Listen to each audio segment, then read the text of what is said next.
Praise the lord. ಕರ್ತನ ಅತಿ ಪವಿತ್ರವಾದ ನಾಮಕ್ಕೆ ಮಹಿಮೆಯುಂಟಾಗಲಿ.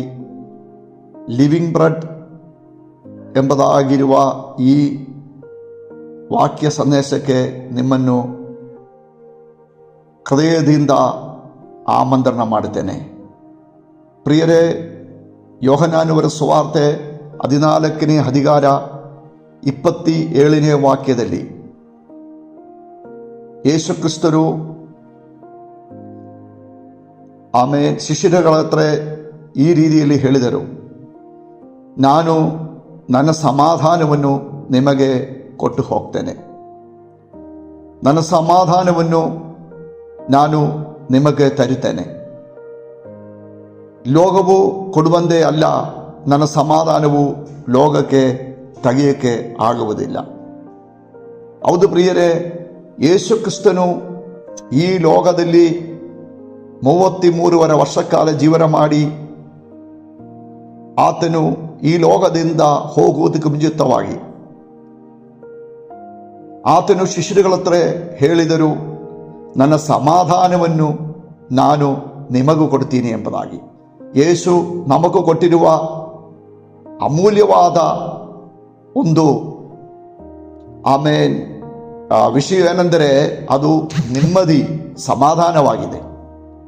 ಯೇಸು ಹುಟ್ಟಿದಾಗ ಸ್ವರ್ಗದಿಂದ ದೂತರುಗಳು ಇಳಿದು ಬಂದು ಹಾಡಿದರು, ಅತ್ಯುನ್ನತಗಳಲ್ಲಿ ದೇವರಿಗೂ ಮಹಿಮೆ ಉಂಟಾಗಲಿ, ಭೂಮಿಯಲ್ಲಿ ಒಳ್ಳೆ ಮನಸ್ಸಿರುವರಿಗೂ ಸಮಾಧಾನವು ಎಂಬುದಾಗಿ.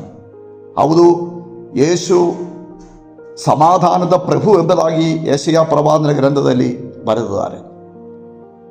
ಆತನು ಸಮಾಧಾನ ಪ್ರಭುವಾಗಿ ಈ ಲೋಕದಲ್ಲಿ ಬಂದನು. ಆತನು ನಮ್ಮೆಲ್ಲವರ ಹೃದಯಗಳಲ್ಲಿ ಸಮಾಧಾನವನ್ನು ಉಂಟು ಮಾಡಿದರು. ಎಫೆಸಿಯ ಪತ್ರಿಕೆಯಲ್ಲಿ ಈ ಪ್ರಕಾರ ಬರೆದಿದ್ದಾರೆ, ಆತನು 2 ಪಕ್ಷವನ್ನು ಒಂದಾಗಿ ಮಾರ್ಪಡಿಸಿದರು. ಎಂದರೆ ಇಸ್ರಾಯೇಲ್ ಮಕ್ಕಳನ್ನು, ಜನಾಂಗಗಳನ್ನು ಒಂದಾಗಿ ಮಾರ್ಪಡಿಸಿದರು ತನ್ನ ಮರಣ ಮೂಲಕವಾಗಿ.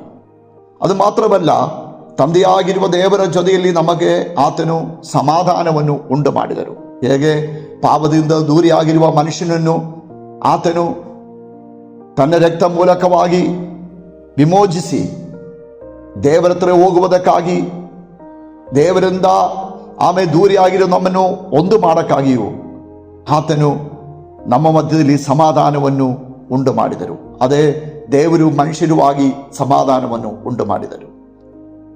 ಪ್ರಿಯರೇ, ಈ ವಾಕ್ಯದಲ್ಲಿ ಬರೆದಿರುವುದು ನಾವು ನೋಡುವಾಗ ಸಮಾಧಾನವಿಲ್ಲದಿರುವ ಈ ಲೋಕಕ್ಕೆ ಈ ದೇವರ ವಾಕ್ಯಗಳು ಎಷ್ಟು ಅಮೂಲ್ಯವಾದ ಆಗಿದೆ ಎಂಬುದಾಗಿ ಕಾಣಕ್ಕಾಗುತ್ತದೆ.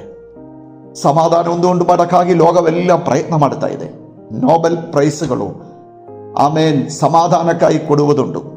ರಾಜ್ಯಗಳು ಸಮಾಧಾನಕ್ಕಾಗಿ ಪ್ರಯತ್ನ ಪಡ್ತಾ ಇದೆ. ಸಮಾಧಾನವನ್ನು ಉಂಟು ಮಾಡೋಕ್ಕಾಗಿ ಯುದ್ಧ ಮಾಡುವರುಂಟು.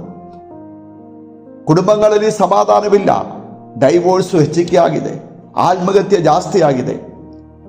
ಯಾರಿಗೂ ಯಾರನ್ನು ನಂಬಿಕೆ ಇಲ್ಲ, ಯಾರಿಗೂ ಯಾರ ಮೇಲೆ ವಿಶ್ವಾಸವಿಲ್ಲ, ಪ್ರೀತಿ ನಷ್ಟವಾಗಿದೆ. ಪ್ರಿಯರೇ, ಅದರ ಮಧ್ಯದಲ್ಲಿ ಯೇಸುವಿನ ಮಾತುಗಳು, ನನ್ನ ಸಮಾಧಾನವು ನಾನು ನಿಮಗೆ ಕೊಟ್ಟು ಹೋಗ್ತೇನೆ.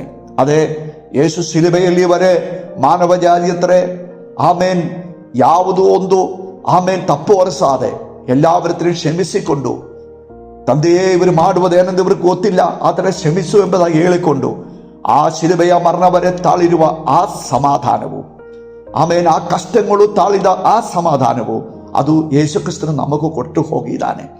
ಏನಕ್ಕಾಗಿ?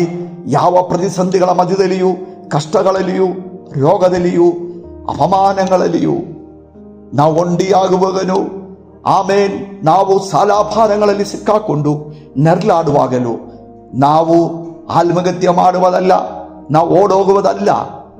ಮತ್ತೇನೋ, ಯೇಸು ಕ್ರಿಸ್ತನನ್ನು ನಂಬಿ, ಯೇಸು ಕ್ರಿಸ್ತನು ಪ್ರಿನ್ಸ್ ಆಫ್ ಪೀಸ್, ಆತನ ನಮ್ಮ ಹೃದಯದಲ್ಲಿ ಬರುವಾಗ ಹೃದಯ ತುಂಬುವ ಆ ಸಮಾಧಾನ, ಹೃದಯದಲ್ಲಿ ಬರುವ ಆ ನೆಮ್ಮದಿ, ಅದು ಪಡಿಕೊಂಡು ಸಂತೋಷವಾಗಿ ಜೀವಿಸುವಂತೆ ಯೇಸು ಸ್ವಾಮಿ ಈ ವಾಕ್ಯ ಹೇಳಿದ್ದಾರೆ. ಪ್ರಿಯರೇ, ಒಂದು ಹಕ್ಕಿ ಒಂದು ಸಮುದ್ರದ ಪಕ್ಕನೆ ಇರುವ ಒಂದು ಬಂಡೆ ಮೇಲೆ ಕೂತ್ಕೊಂಡು ಹಾಡುತ್ತಾ ಇರ್ತಾರೆ. ದೊಡ್ಡ ಅಲೆಗಳು ಬಿರುಗಾಳಿ ಹೊಡೆದ್ರೇನು ಅದು ಕಾಡುತ್ತಾರೆ. ಯಾಕೆ? ಆ ಬಂಡೆ ಯಾವ ರೀತಿಯಲ್ಲಿ ಒಡೆದು ಹೋಗಲ್ಲ ಎಂಬುದಾಗಿ ಅದಕ್ಕೆ ಗೊತ್ತಿದೆ. ಅದೇ ಪ್ರಕಾರ ಕ್ರಿಸ್ತನಾಗುವ ಆ ಬಂಡೆಯಲ್ಲಿ ಆಮೇಲೆ ಬಂದು ಸೇರುವ ಆಮೇಲೆ ನಿಲ್ಲುವ ಯಾವ ಮನುಷ್ಯನು ಯಾವ ವಿಷಯದಲ್ಲಿಯೂ ಕದಲುವುದಿಲ್ಲ, ದಿಗ್ಭ್ರಮಗೊಳ್ಳುವುದಿಲ್ಲ ಪ್ರಿಯರೇ. ಆದ್ದರಿಂದ ಕ್ರಿಸ್ತನು ಕೊಡುವ ಆ ಸಮಾಧಾನವು ನಮ್ಮ ಹೃದಯದಲ್ಲಿ ಈ ವಾಕ್ಯಗಳ ಮೂಲಕವಾಗಿ ಉಂಟಾಗಲಿ ಎಂಬುದಾಗಿ ನಾನು ಆಶಂಸಿಸ್ತೇನೆ. ದೇವರು ನಿಮ್ಮನ್ನು ಬಹಳವಾಗಿ ಆಶೀರ್ವಾದ ಮಾಡಲಿ. God bless you.